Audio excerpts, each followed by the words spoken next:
Our founding fathers got it right in setting up a limited government with checks and balances in order to provide ordered freedom for its citizens.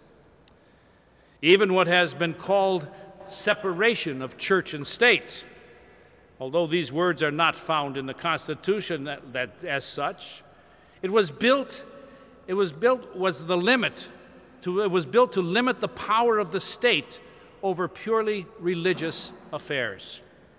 In other words, it was meant to keep the state from dictating to the church. It didn't mean that government must be insulated from religious values, as the separation of faith from society.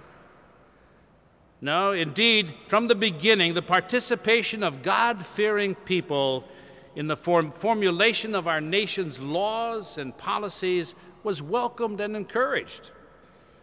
Unlike those governments promoting a secularized heaven on earth, here in the United States, at least until recently, the state and church did not see themselves as rivals, but as partners in a healthy dialogue to encourage the integral development of the human person and to develop harmony in our society.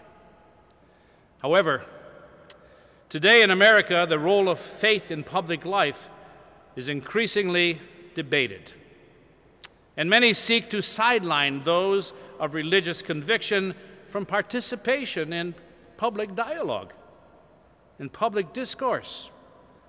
Public institutions, whether in government or the media, hardly ever take account of the role that religion plays in the life of most Americans. In fact, they even criticize it. Who is imposing his views? The bishop, who reminds his people what the obligations of Catholic life entail? That you cannot be a Catholic and pro-choice?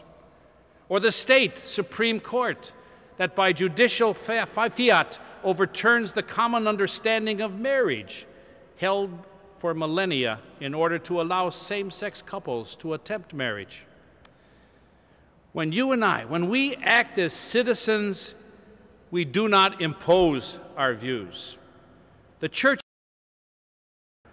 has no police force to impose her views.